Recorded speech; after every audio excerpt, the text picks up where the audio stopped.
At dahil puros gastos na nga lang pala tayo sa motor natin mga kasingkit, ibebenta na nga pala natin siya ngayon. Syempre, joke lang, pumunta nga pala tayo dito sa may shop ng puros tsamba para nga pala magpa-engine refresh. Nagpalit na nga din pala ako ng adjustable cam. Syempre, nagpalit na nga din pala tayo ng 34mm na throttle body. O baka mamaya marami na naman magsasabi dyan, bakit kaaga-aga ko nagpa-engine refresh? Isa lang naman yung dahilan kung bakit ako nagpa-engine refresh. Dahil nga pala magpapalit ako ng adjustable cam at saka papalit na nga din pala ako ng throttle body, sinabay ko na nga din pala yung pagpapa-engine refresh ko. Syempre, pinadegree wheel ko na rin to para sulit.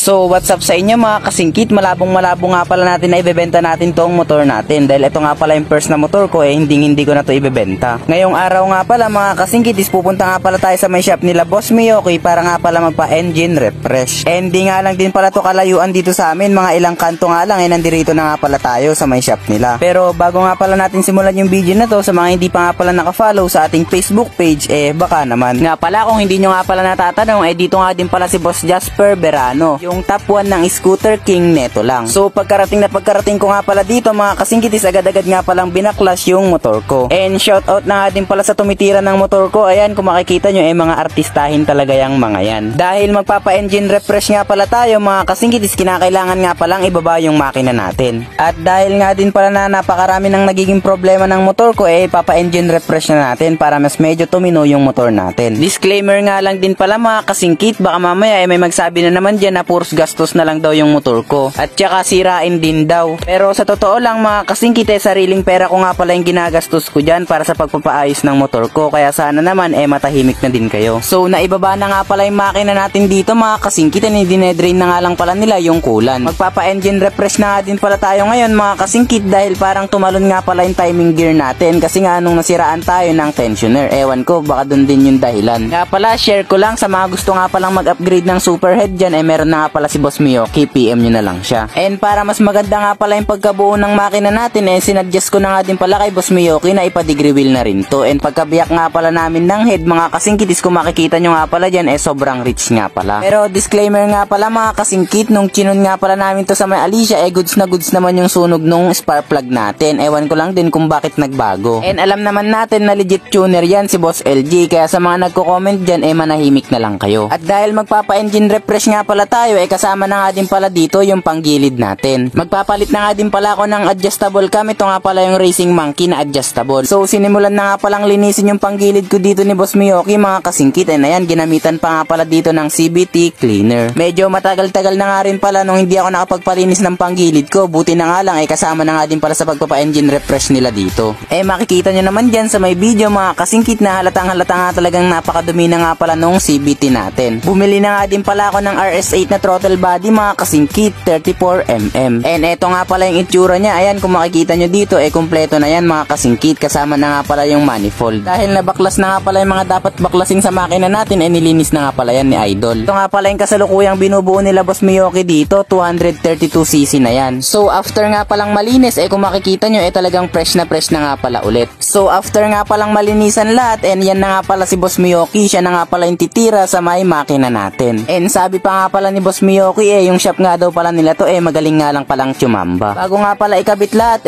dinidegree wheel muna nga pala dito para mas makuha nga pala yung magandang timing nung cam gear natin.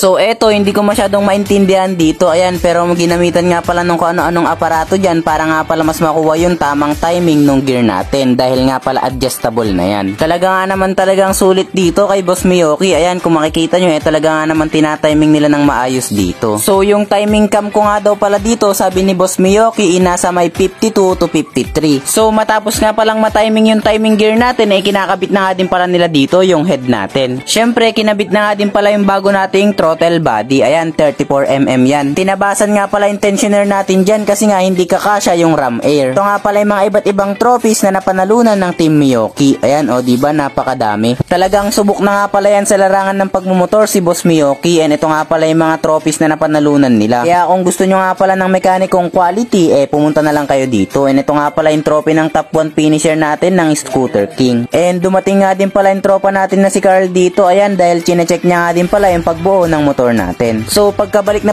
nga pala namin dito ay kinakabit na nga pala mismo yung katawan ng motor natin. So isang mabilisan na nga lang pala to, isasalpak na nga lang pala yung mga piyesang mga kailangan isalpak. So sinasalpak na nga lang din pala yung battery dito. Syempre i-check muna nga pala yan bago isalpak yung buong kaha. Habang kinakabit nga pala yung panggilid ko dito nakita nga pala nila yung bola-bola ko na medyo pasuko na, kaya papalitan na nga din pala natin yan. And yung pinalit nga pala namin na bola yung RS8 nga pala na 1011. After nga palang makabit lahat-lahat kinalibrate na nga din pala ni Boss Miyoki yung motor natin. Nireset niya nga pala yung ISC and kasama nga din pala natin dyan yung tropa ko na si Liban at saka si Brian. Bigyan pa nga pala tayo ng Team Miyoki na mag dito mga kasingkit, kaya maraming salamat Boss Miyoki.